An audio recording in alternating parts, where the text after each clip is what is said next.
নমস্কার বন্ধুরা, আমি পলাশ বিশ্বাস আর আপনারা দেখছেন পলাশ বিশ্বাস ভিডিওস। আশা করি আপনারা প্রত্যেকে ভালো আছেন এবং আপনাদের বাগানের গাছগুলিও ভীষণ ভীষণ ভালো আছে। বন্ধুরা, থাম্বনেল আর টাইটেল দেখে নিশ্চয়ই বুঝতে পেরে গেছেন যে কোন বিষয় নিয়ে আলোচনা হতে চলেছে। হ্যাঁ বন্ধুরা, ক্যামেলিয়া ফুল গাছে কীভাবে পরিচর্যা করবেন, এই শীতকালীন পরিচর্যা ক্যামেলিয়ার আজকের কিন্তু সেই বিষয় নিয়ে আলোচনা করব। মাটি কীরকম মিডিয়া রাখতে হবে, কীরকম জায়গা পছন্দ ক্যামেলিয়া এবং কোন জায়গায় রাখলে আপনি ফুল পাবেন, গাছ সুস্থ থাকবে এবং সর্বোপরি গাছে কোন কোন পরিচর্যা আপনাকে করতে হবে, সমস্তটা আজকে স্টেপ বাই স্টেপ আমি কিন্তু বলে দেব। সেই মতো আপনারা পরিচর্যা করুন, দেখবেন আপনাদের ক্যামেলিয়া ফুল গাছ প্রচুর পরিমাণে আপনাদেরকে ফুল দেবে এবং ফুলে ভরিয়ে রাখবে আপনাদের বাগান। খুব শক্ত গাছ ক্যামেলিয়া নিয়ে কিন্তু ভয় পাওয়ার অযথা কোনো কারণ নেই। খালি সঠিক মানে মিডিয়াটা সঠিক রাখতে পারলে এবং যদি জল দেবার যে ব্যবস্থাপনা সেটা যদি সঠিক রাখেন, তাহলে দেখবেন আপনার এই গাছে ফুল পাওয়া নিয়ে কোনো চিন্তাই থাকবে না।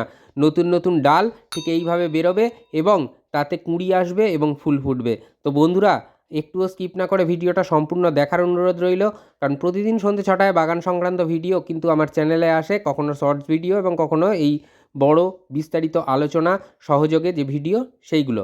তো দেখুন, আমারটা কিন্তু সিন্ডারে বসানো আছে। সিন্ডার এবং গোবর সার বা ভার্মি কম্পোস্ট মিশ্রিত মিডিয়ার মধ্যে রয়েছে। তো আপনারা চাইলে পাতা পচা সারও ব্যবহার করতে পারেন, তবে সিন্ডারে রাখলে একটা সুবিধা কি, যেহেতু পার্মানেন্ট প্ল্যান্ট আপনার এই গাছ কিন্তু বর্ষায় একমাত্র ক্ষতিগ্রস্ত হয়, এছাড়া কোনো সমস্যা থাকে না, থাকবে না। আমি যেভাবে বলবো যদি সেইভাবে পরিচর্যা করেন, তো সেই জন্য আমি দেখেছি সিন্ডার হচ্ছে বেস্ট সয়েল মিডিয়া এই গাছের জন্য।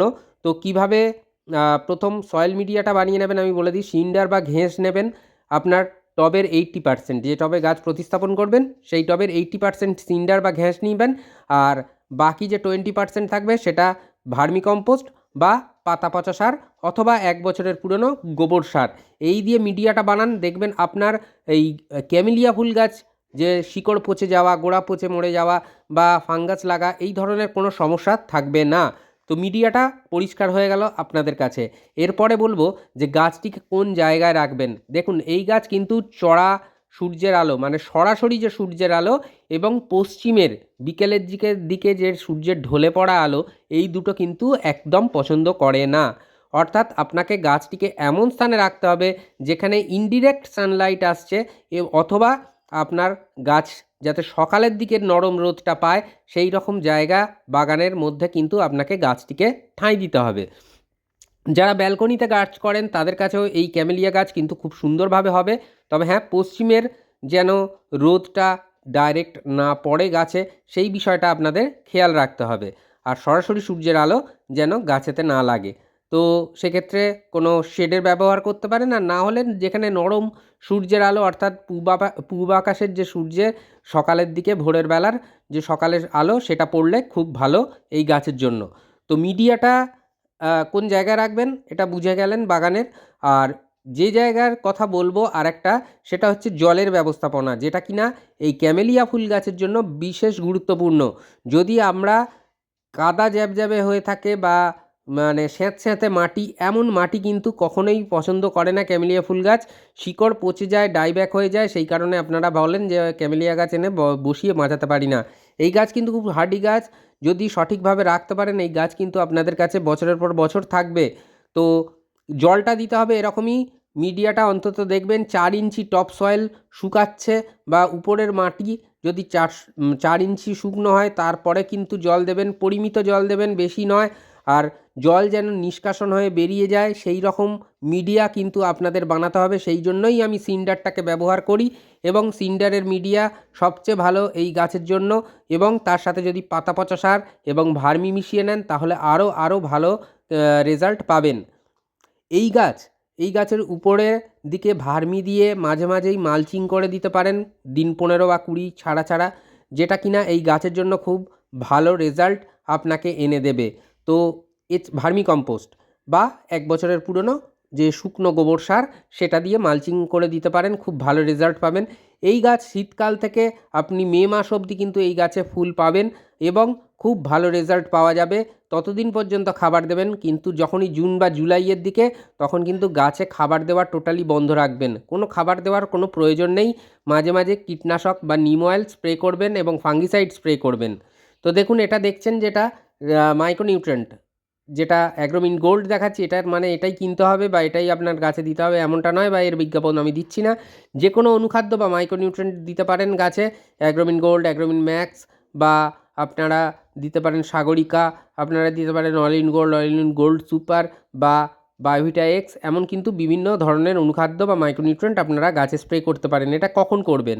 এটা আপনারা মাসে 2 বার পর্যন্ত গাছের পাতায় এই শীতকালে করতে পারেন।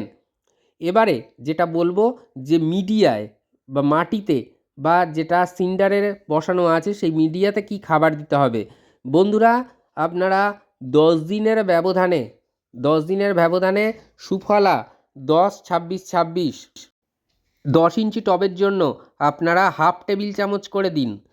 এটা মিডিয়ার খাবার। আর এছাড়া গাছের পাতায় আপনারা একবার সপ্তাহে ব্যালেন্সড এনপিকে, এটা 19-19-19 হতে পারে বা 20-20-20 হতে পারে, সেটা স্প্রে করুন। আর অবশ্যই আর এক সপ্তাহ আপনারা স্প্রে করুন এনপিকে 00-50, মানে সপ্তাহে 2টো এনপিকে স্প্রে করতে হবে গাছের পাতায়, একটা ব্যালেন্সড এনপিকে, একটা 00-50 এনপিকে, যেটা সালফেট অফ পটাশ বলা হয়। এই দুটো জিনিস গাছের পাতায় স্প্রে করুন, মিডিয়ায় কিছুটা দিয়ে দিতে পারেন। আর এছাড়া মালচিং করে রাখুন, খুব ভালো রেজাল্ট পাবেন ভার্মি বা পুরনো গোবর সার দিয়ে। আর অবশ্যই যেটা বললাম, 15 দিনের ব্যবধানে আপনারা কিন্তু গাছের পাতায় মাইক্রোনিউট্রিয়েন্ট স্প্রে করতে পারেন। এছাড়া সপ্তাহে একবার করে নিম অয়েল স্প্রে করে দিন গাছের পাতায়, এবং 10 দিনের ব্যবধানে কীটনাশক ব্যবহার করুন। যে কোনো কীটনাশক আপনারা ব্যবহার করতে পারেন। আর একবার এই শীতকালে বিশেষ প্রয়োজন পড়ে না, তবুও বলবো যে 20 দিনের ব্যবধানে আপনারা ফাঙ্গিসাইড গাছের পাতায় এবং মিডিয়ায় স্প্রে করে দিতে পারেন। তাহলে বন্ধুরা বুঝতেই পারলেন যে কিভাবে পরিচর্যাটা করতে হবে। যদি এইভাবে ক্যামেলিয়া গাছ পরিচর্যা করেন, শীতকালীন সমস্ত পরিচর্যাটা বলে দিলাম, খাবার দেওয়া থেকে শুরু করে, জল দেওয়ার ব্যবস্থাপনা থেকে শুরু করে, কীটনাশক ব্যবহার করা থেকে শুরু করে, এবং গাছটিকে কোন স্থানে এবং কোন মিডিয়ায় প্রতিস্থাপন করা যেতে পারে, সেই রকমভাবে আপনারা কিন্তু এই পরিচর্যাটা করতে পারেন। তাহলে দেখবেন দুর্দান্ত রেজাল্ট আপনারা আপনাদের গাছ থেকে পাচ্ছেন। তো আশা করি বুঝতে পারলেন যে কীভাবে পরিচর্যা করবেন। এরপরেও যদি কোনো ধরনের প্রশ্ন থাকে অবশ্যই কমেন্ট বক্সে প্রশ্ন করবেন, আমি সবার প্রশ্নের উত্তর দিয়ে থাকি। আর হ্যাঁ, চ্যানেলটিকে শেয়ার করার অনুরোধ রইল সবার মাঝে, যাতে সহজে সকলে সুন্দরভাবে আমরা সবাই মিলে বাগান করতে পারি। মন থাক চিরসবুজ, পৃথিবী হোক সবুজময়। এই বলে আজকে এখানেই সমাপ্ত করছি। আবার আসছি আগামীকাল ঠিক সন্ধ্যে 6টায় নতুন গাছের পরিচর্যার বিষয়ক ভিডিও নিয়ে। খুব ভালো থাকবেন সকলে। হ্যাপি গার্ডেনিং বন্ধুরা, নমস্কার।